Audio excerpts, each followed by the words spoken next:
Good morning, student. I am Sarbodian from Amroha. Hope you are doing well. Student, today we are going to start very first chapter of 10th class NCERT Mathematics, real number. But before starting real number, we will discuss about various type of numbers that we have learned in earlier classes. Let's review them and learn more about the numbers. The first one is natural number.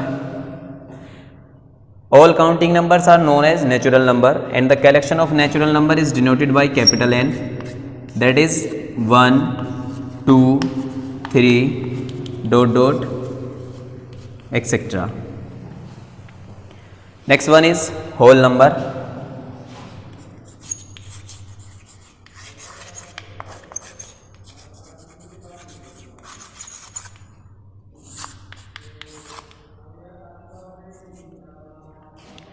All counting numbers together with 0 are known as whole numbers, and the collection of whole numbers is denoted by capital W, and W is 0, 1, 2, 3, etc. Third one is integer.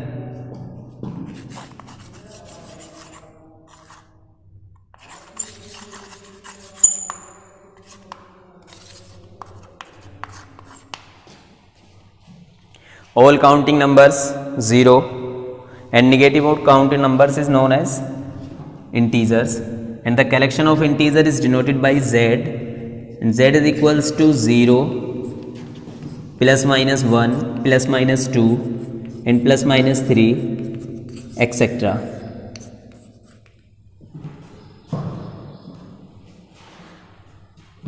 Here we see in integer 3 more set are find, that is set of positive integer.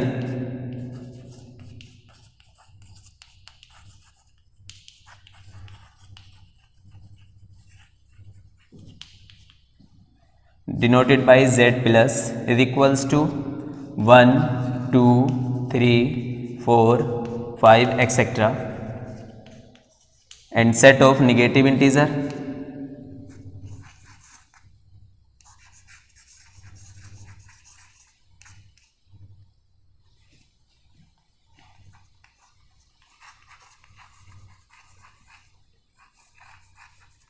denoted by Z negative is equals to minus 1, minus 2, minus 3, minus 4, and minus 5, etc. And another set is set of non-negative integer.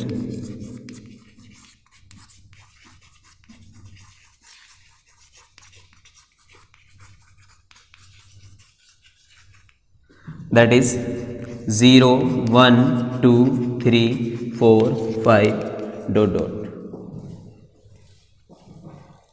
Clear? Yes, next one is rational number. Any number can be expressed in the form of P upon Q, where P and Q are integer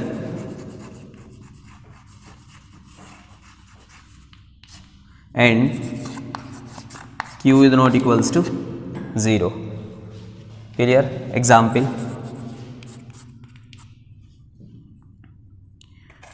3 upon 2, 4 upon 5, minus 2 upon 1, and 0. Here we noted that 0 is a rational number because we write P in the form of P upon Q. Here 0 is integer and 1 is integer, so the form of integer upon integer is known as rational number. So we can say 0 is a rational number. Yes, next one is irrational number.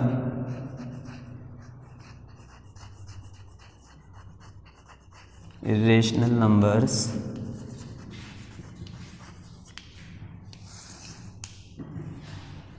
any number can't be explained या express any number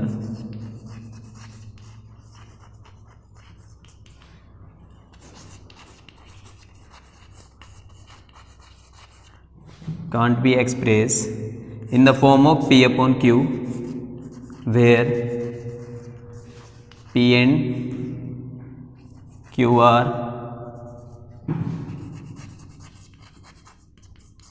integers and Q is not equals to 0. Example, √2, √3, √5 etcetera. ठीक है ना बच्चे. Star बनाएंगे यहाँ पे एक और लिखेंगे if m is a positive integer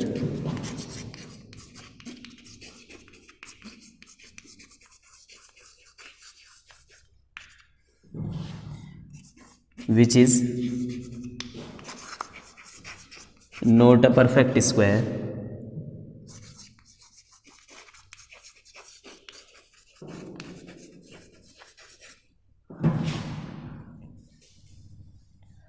and under root m is a irrational.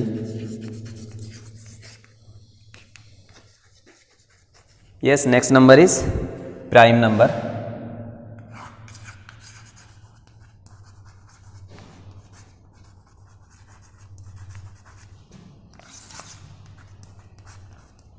A number is said to be prime. A number is said to be prime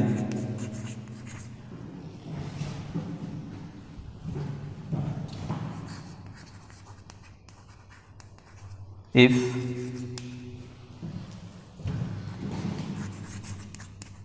it has only two factors,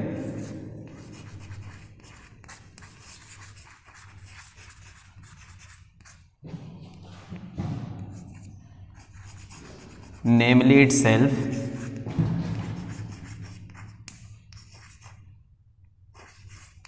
and 1.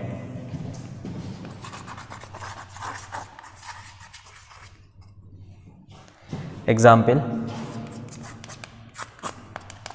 मतलब बच्चों यहाँ पे prime number में हम देखेंगे कि कोई भी ऐसा नंबर जिसके सिर्फ दो फैक्टर होंगे उसको हम कहेंगे प्राइम नंबर. क्लियर. अपने आप से डिवाइड हो और हर मतलब 1 से डिवाइड हो और हर एक नंबर अपने आप से divide. Every number is divisible by on. Example में 2, 3, 5, 7, 11, 13, 17, 19 etc. Next one is composite number.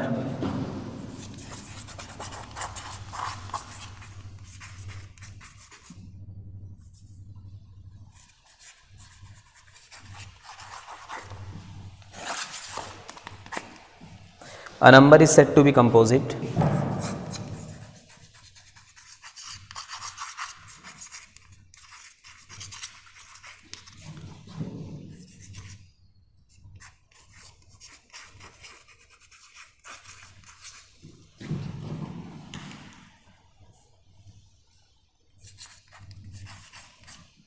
a number is said to be composite if it has more than two factor.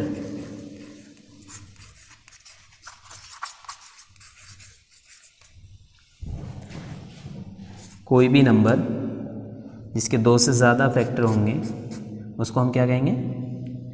Composite number. Example 4, 6, 8, 9, 10 etc.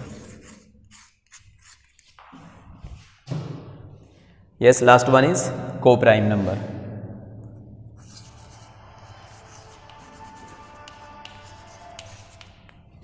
Co-prime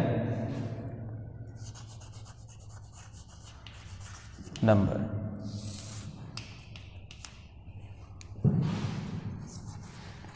A and B are said to be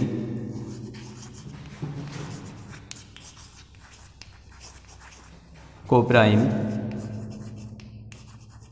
if their SCF is 1। Example देखेंगे 2, 3, 4, 5, 7, 9 etc. Now we will discuss about real number। तो definition की अगर बात करें तो हम कहेंगे कि the combination of rational and irrational number is known as real number. लेकिन उसका हम पूरा ओवरव्यू देखते हैं क्या है मतलब रियल नंबर। ये जितना हमने अभी बताया है, जितने भी नंबर हैं, ये सब हम क्या बताएंगे उसमें, इसको हम डिस्क्राइब करेंगे सिर्फ एक रियल नंबर के कॉन्सेप्ट में।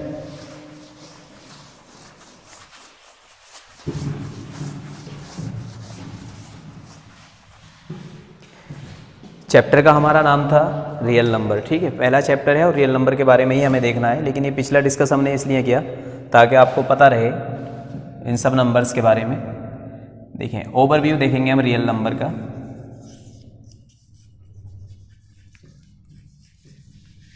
देखें पूरे अगर हम मैथमेटिक्स में बात करें नंबर्स की तो सिर्फ हम दो टाइप्स के नंबर्स को हम देखेंगे। एक देखेंगे हम नंबर विद डेसिमल पॉइंट्स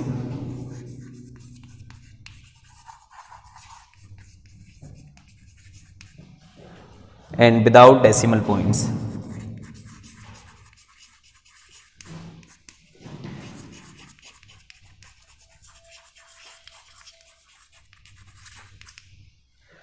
तो डेसिमल पॉइंट्स की अगर हम बात करें तो कोई नंबर अगर हमने ये लिखा 2.345 या ऐसे हो सकता है कि 0.333, क्लियर।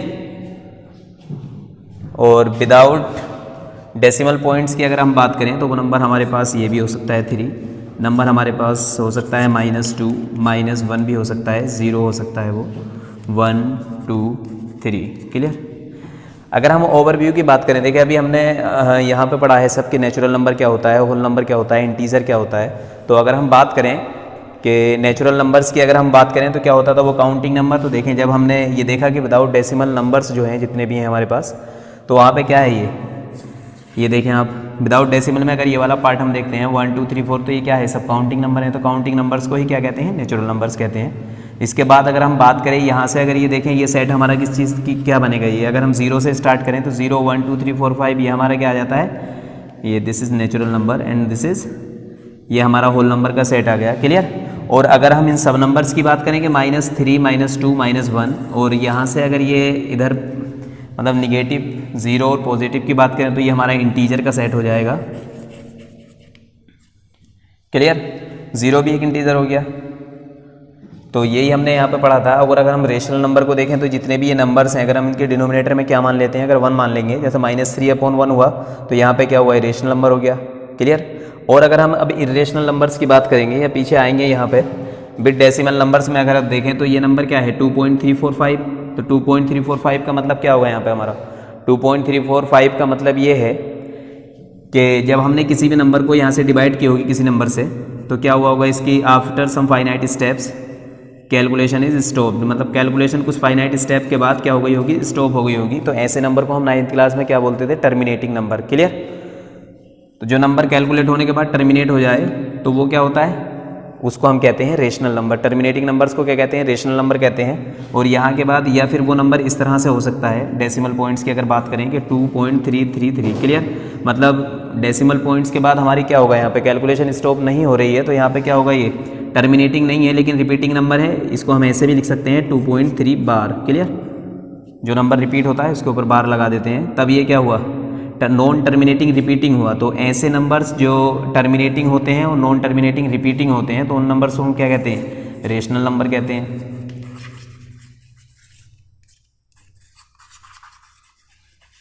क्लियर। और बिट डेसिमल की अगर हम बात करें तो वो नंबर एक इस तरह से भी हम लिख सकते हैं कि जैसे ये 0.1011011101110 तो इस नंबर को हम क्या देख रहे हैं, यहाँ पे हम क्या देखते हैं, देखें कि ये पॉइंट के बाद नंबर ना तो रिपीट ही हुआ है और ना ही टर्मिनेट हुआ है, तो ऐसे नंबर को क्या कहते हैं हम, नॉन रिपीटिंग। 9th में बोलते थे कि नॉन रिपीटिंग नॉन टर्मिनेटिंग, तो ऐसे नंबर को हम क्या कहेंगे, उसको हम बोलेंगे क्या, इर्रेशनल नंबर।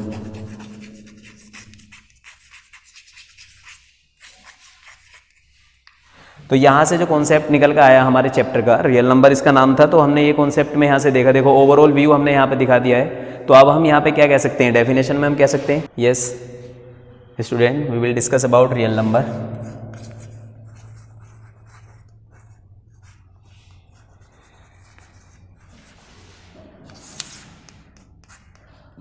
अभी बच्चों देखा था यहाँ पे जो हमने पूरा ओवरव्यू दिखाया था रियल नंबर का, तो उसको डेफिनेशन में किस तरह से हम लिखेंगे, तो आप यहाँ पे लिख सकते हैं कि the combination of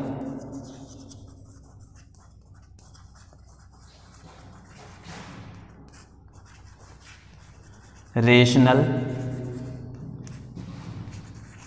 and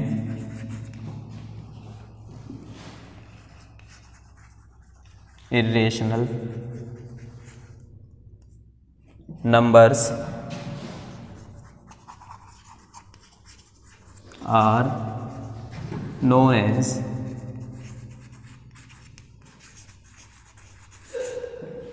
real number। Clear?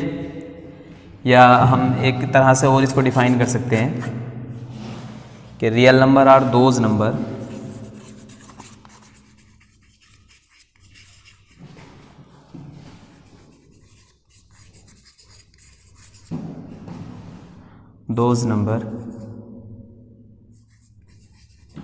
that can be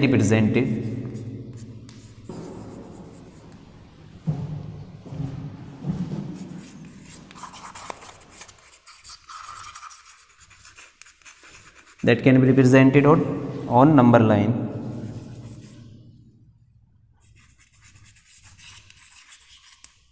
ठीक है, रियल नंबर को हम ये भी कह सकते हैं कि जो नंबर लाइन पर रिप्रेजेंट किए जाते हैं नंबर, वो सब नंबर क्या कहलाते हैं, रियल नंबर कहलाते हैं। ठीक है, रियल नंबर, ये जो नंबर लाइन का कॉन्सेप्ट है पिछली क्लास में हम देख चुके हैं। Yes student, now we are discuss about very first topic of 10th class, Euclid division lemma. Some topic, तो very first is Euclid division lemma.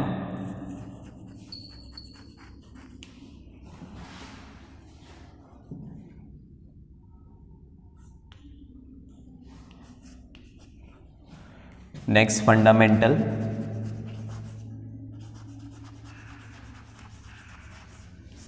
Theorem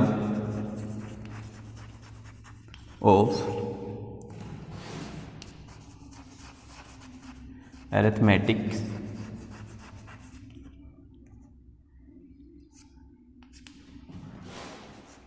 and next one is how to prove irrationality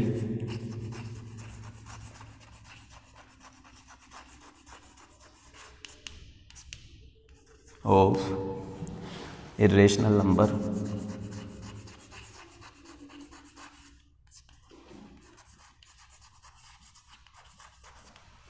And last one is rational number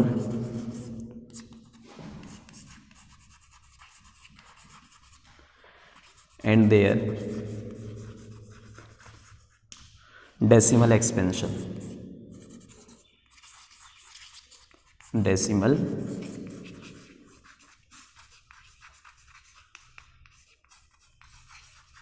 expansion। First one is Euclid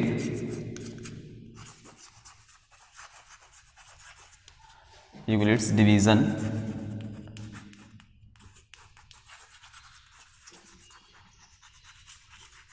lemma।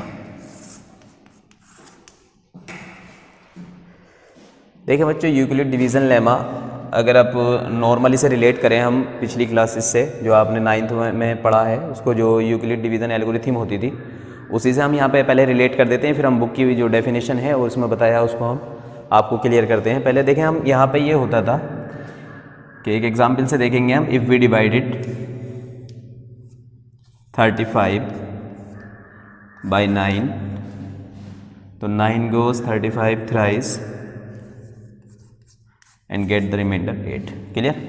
तो यहाँ जो होता था number, हम उसको बोलते थे डिवाइज़र, और इसको बोलते थे हम डिवाइडेंड, और ये हमारा होता था कोशेंट, और इसको बोलते थे रिमाइंडर। क्लियर। तो जब हम इस एल्गोरिथम को लिखेंगे, डिवीजन एल्गोरिथम को, तो हम क्या करते थे यहाँ पे, पहले dividend is equals to, dividend is equals to divisor into quotient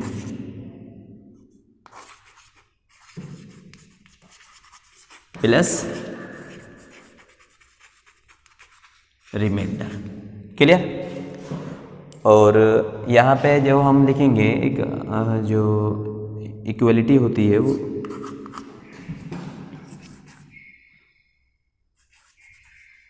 reminder is greater than equals to 0 but less than divisor.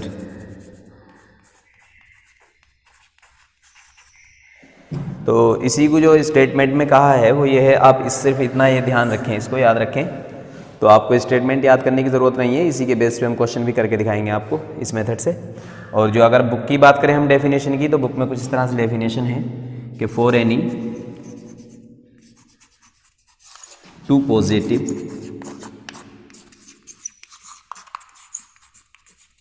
Integer A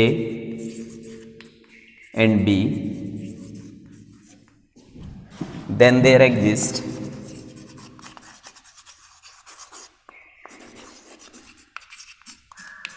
unique integer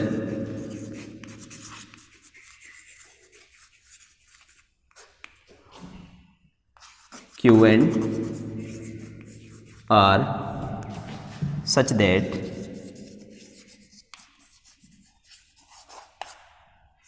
A is equals to BQ plus R, where R is greater than equals to 0 but less than B। तो यहाँ भी यही चीज़ कही है कि दो positive integer है कोई A और B, तो यहाँ पे दो यूनिक इंटीजर और एग्जिस्ट करेंगे, यूनिक ही होंगे वो, उनके अलावा कोई भी इंटीजर एग्जिस्ट नहीं करेगा। A इज इक्वल्स टू, तो हमारी लेमा ये बोलती है कि A is equals to BQ plus R, but R क्या है, R is greater than equals to 0 but less than B। Clear. यहाँ पे देखो एक बिल्कुल सेम है, इस पे हमने यहाँ पे ये किया है कि डिवाइडेंड क्या होता था, तो डिवाइडेंड यहाँ पे इसमें क्या माना है, A कोई पॉजिटिव इंटीजर को, डिवाइजर कितना है यहाँ पे B, कोशेंट कितना है Q, और रिमाइंडर इज R। क्लियर। और ये इक्वलिटी भी ये है कि रिमाइंडर जो होगा वो ग्रेटर देन इक्वल्स टू 0 होगा बट लेस देन B होगा। मतलब कोई भी नंबर जो यहाँ पे आएगा B के प्लेस पे, तो वहाँ पे हम 0 कंसीडर करेंगे और 0 से बड़े कंसीडर करेंगे, लेकिन लेस देन रहना चाहिए B पे जो भी नंबर होगा। क्लियर। देखते हैं हम इतने आप से पहले स्टूडेंट देखते हैं question based on first topic Euclid division algorithm. एक एग्जांपल देखते हैं, समझते हैं उसको कैसे हमने उसको डिफाइन किया था यूक्लिड एल्गोरिथम को। तो क्वेश्चन है आपका, show that every positive even integer is of the form 2q and that every positive odd integer of the form 2q plus 1 where q is some integer. Clear. तो आपको ये बताना है कि जो इवन पॉजिटिव इंटीजर होंगे वो उसकी फॉर्म क्या होगा, 2q, एंड दैट जो एवरी पॉजिटिव इंटीजर है उसका फॉर्म होगा आपका 2q प्लस 1। क्लियर। तो पहले हम जो यूक्लिड डिवीजन लेमा से जो हमने लैंग्वेज में डिफाइन किया था यूक्लिड डिवीजन लेमा को, बुक के बेस पे हम पहले क्वेश्चन दिखाते हैं, फिर उसको हम दिखाएंगे जनरल वे में किस तरह से क्वेश्चन को सॉल्व करेंगे।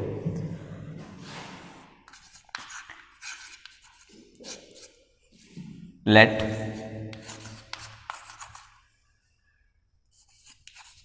A be any positive integer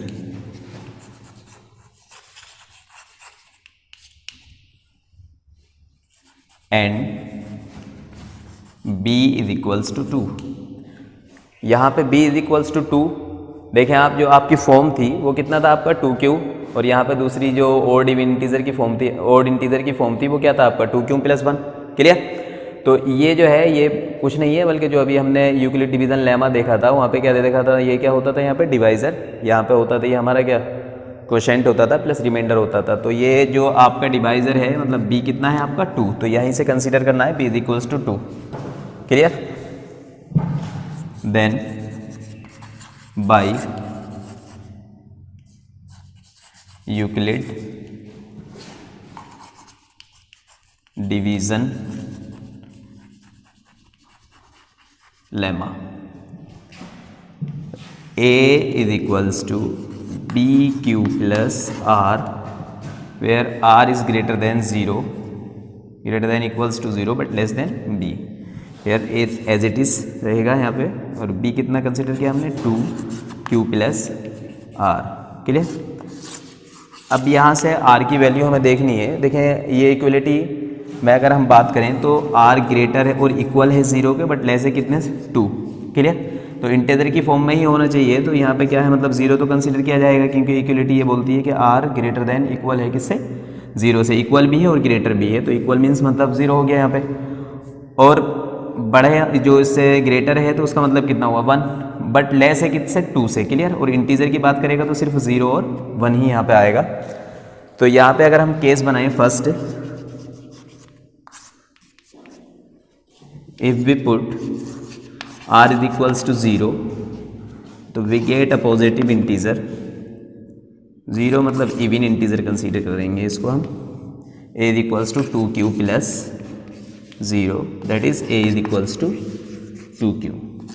तो इवन इंटीजर पे जो हमारी form I a is equals to 2q। Next case second में हम देखेंगे if we put r is equals to 1, 1 is odd, तो we get a positive integer a is equals to 2q plus 1। Clear? तो यहाँ हमने ये देखा, जो हमसे क्वेश्चन में ये कहा था कि एवरी इवन पॉजिटिव इंटीजर जो फॉर्म में होगा हमारा 2q होगा, और तो ये यहाँ पे हमने प्रूफ किया इसको कि a is equals to कितना होगा 2q। क्लियर? और नेक्स्ट जो ओड पॉजिटिव इंटीजर की फॉर्म होगी 2q plus 1, तो यहाँ पे 1 कितना है ओड है, तो जब हम उसमें इक्वलिटी में पुट करेंगे, ये हमारा जो ये एक रिलेशन आया था a is equals to 2q plus r के प्लेस पे जब हमने पुट किया तो a is equals to 2q plus 1, that's all.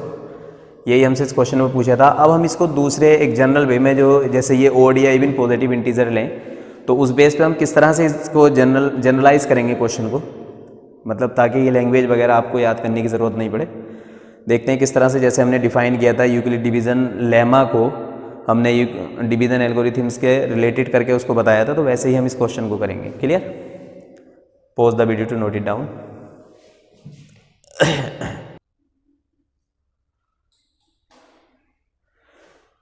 Yes student, देखते हैं दूसरे मेथड से हम किस तरह से क्वेश्चन को कर देंगे। यहाँ पे हम लिख देते हैं सेकेंड मेथड।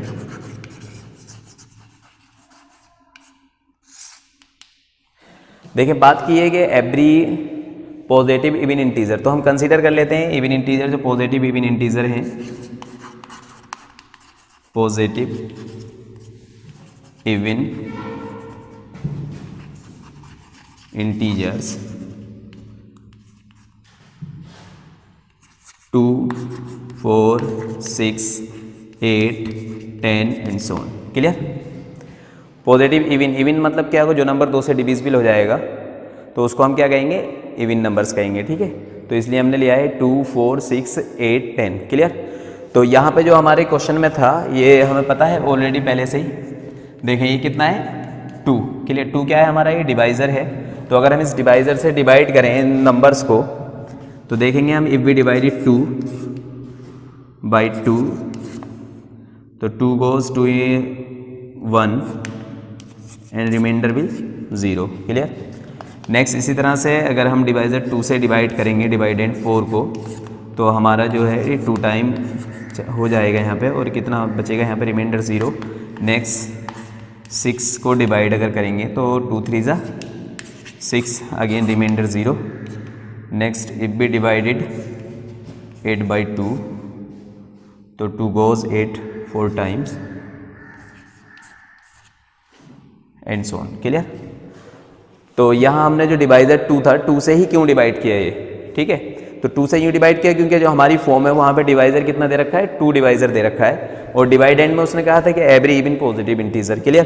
तो अगर हम इसको जनरल फॉर्म में एक लिखें तो देखो हम किस तरह से लिखेंगे। डिवाइड एंड जो हमारी जो एल्गोरिथम होती थी वो क्या होता था, dividend is equals to divisor into quotient plus remainder. Clear. तो डिवाइड एंड हमारा कितना है, फर्स्ट में 2 से उसको हमने डिवाइड किया 1 time plus 0 remainder, next 4, 2 into 2 remainder 0, 6, 2 into 2 remainder again 0, next 1, 8, 2 into 2 remainder again 0। Clear. यही हमारी फॉर्म होती थी यूक्लिड डिवीजन लेमा की। क्लियर। तो यूक्लिड डिवीजन लेमा की फॉर्म में अगर हम इसको लिखें तो ये डिवाइड एंड कितना है हमारा 2, divisor 2 into 1 plus remainder 0, next 4 को डिवाइड किया हमने 2 से तो कितना 2 टाइम रिमाइंडर आपका फिर again 0, next 6, 2 into 3 remainder 0, next 1, 8 को डिवाइड किया तो 2 इंटू 4 प्लस रिमाइंडर 0। देखें कि जनरल फॉर्म हमारी आ रही है, इधर हम देख रहे हैं क्या कर रहे हैं, ये 2, 4, 6, 8 मतलब क्या है, ये इवन पॉजिटिव इंटीजर है। और यहाँ पे अगर हम बात करें तो 2 हर एक नंबर में कॉमन है और 1, 2, 3, 4। ठीक है। क्यों को हमने पहले ही ऑलरेडी कहा है कि ये क्या है, एक पॉजिटिव इंटीजर है तो इसको इंटीजर बोलते हैं। और ये रिमाइंडर हमारा हर एक केस में कितना बच रहा है, 0। तो इसको अगर हम जनरलाइज फॉर्म में लिखेंगे तो इसको हम लिख सकते हैं यहाँ पे, ये इधर देखें, इसको हम लिख सकते हैं कि ये इवन पॉजिटिव इंटीजर ए हुआ आपका और ये 2 कॉमन इंटू 1, 2, 3, 4, ये कोई इंटीजर हमने क्यू मान लिया यहाँ पे और ये 0। तो जो हमारी फॉर्म थी 2Q। क्लियर। तो देखो है कि हमने जनरल वे में देखा है कि सिंपली हमने नंबर लिए इवन नंबर्स, किसी भी उसको हमने जो इवन नंबर्स थे किसी भी आप इवन नंबर्स को डिवाइजर 2 से जब आप डिवाइड करेंगे तो जो हमारी फॉर्म आती चली जाएगी वो बिल्कुल सेम रहेगी कि 2Q की फॉर्म आएगी। आगे हर बार जो हर टाइम हमारा रिमाइंडर बचेगा वो 0 आता रहेगा। क्लियर। नेक्स्ट इसी वे में हम देखेंगे ओड पॉजिटिव इंटीजर के साथ।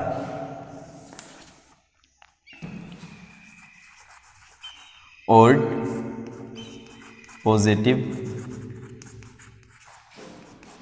इंटीजर अगर हम देखें तो जैसे 1, 3, 5, 7, 9, 11, 13, a number which is not divisible by 2।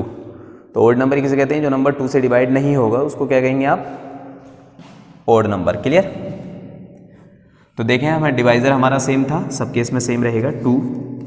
1 से जब आप 1 को डिवाइड करोगे 2 से तो कितना, अगर हम 0 टाइम करें तो ये 0 आएगा, रिमाइंडर 1 यहाँ पे बचेगा।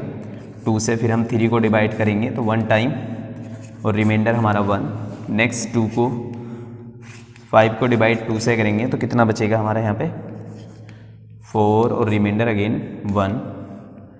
Next 7 reminder 1। तो सब केस में रिमाइंडर कितना बच रहा है 1। तो इसको अगर जनरलाइज फॉर्म में लिखा जाए तो डिवाइडेंड हमारा 1 था तो 1 को अगर आप लिखेंगे तो कितना आएगा 2 इंटू 0 प्लस 1। क्लियर। नेक्स्ट 3 को अगर लिखेंगे 2 into 1 plus remainder 1। 5 2 into 2 plus remainder 1। 7 2 into 3 plus remainder 1। In similar way में देखेंगे हम उसको 9 को तो 2 इंटू 4 प्लस रिमाइंडर 1। ठीक है। जनरलाइज फॉर्म में अगर हम इसको देखें तो ये 1 3 5 7 9 क्या है, ये ओड इंटीजर है। तो ओड इंटीजर को हम क्या कह दिया, इसको यहाँ पे 1 a कह दिया। a is equals to 2 again common है इनमें सब में तो 2 ऐसे लिख दिया। ये 0 1 2 3 4 क्या है, ये कोई सा इंटीजर ले लिया हमने यहाँ पे q और रिमाइंडर 1। तो देखिए एक जनरल वे में भी जब हमने क्वेश्चन किया तो इसकी फॉर्म वही आई। पहले इवन इंटीजर की जो थी प्रीवियस फॉर्म थी जैसे हमने प्रीवियस मेथड से किया था तो उसी सेम वे में ही आया a is equals to 2q और नेक्स्ट फॉर्म हमारी आई ओड इंटीजर की a is equals to 2q plus 1। Clear. देखते हैं नेक्स्ट टॉपिक। यस देखते हैं एक टॉपिक है Euclid division algorithm.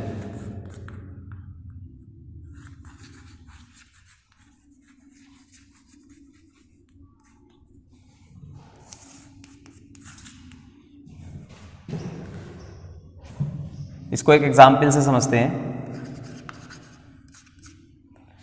To find the HCF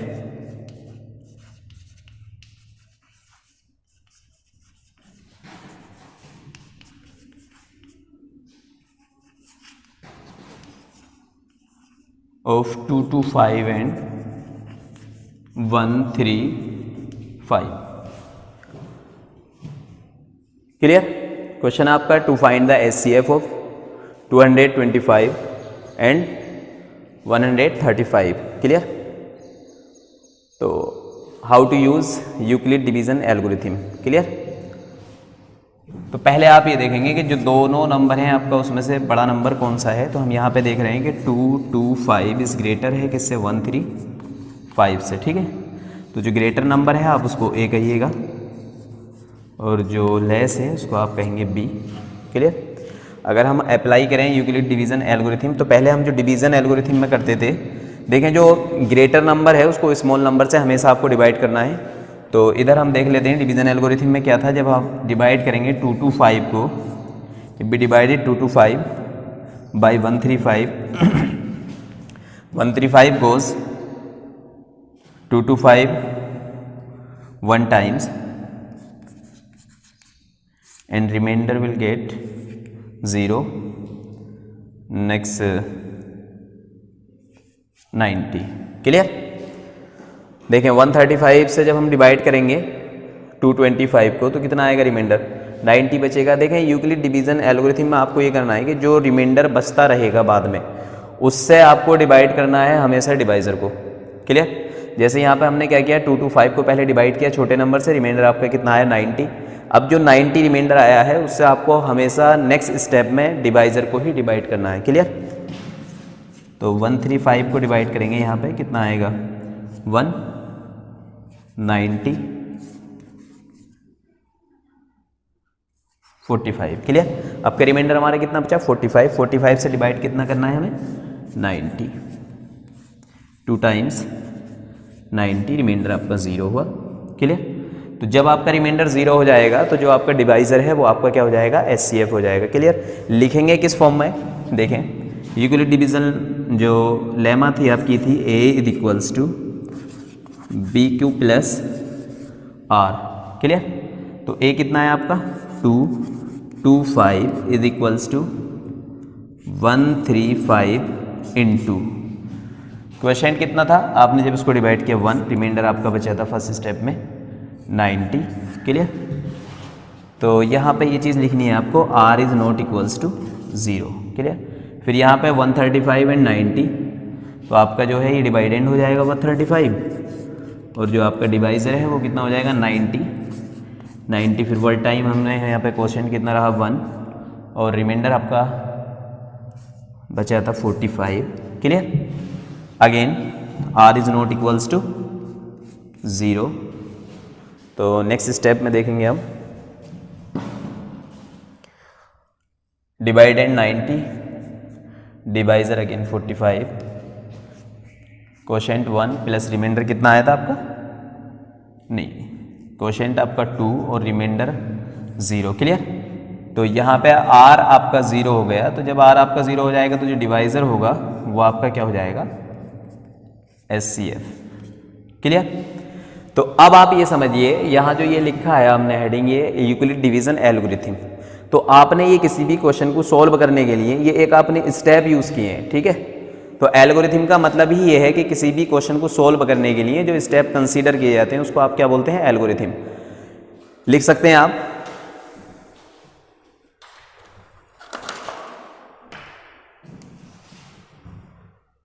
इतने उसमें लिख दें, a series of steps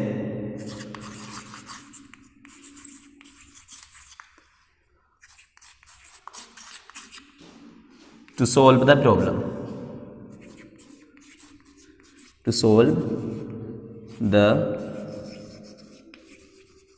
problem. Clear? किसी भी प्रॉब्लम या क्वेश्चन को सॉल्व करने के लिए जो स्टेप कंसीडर किए जाते हैं वही हमारी क्या होती है? Euclid algorithm. Clear? Next we will move to the exercise 1.1। Clear?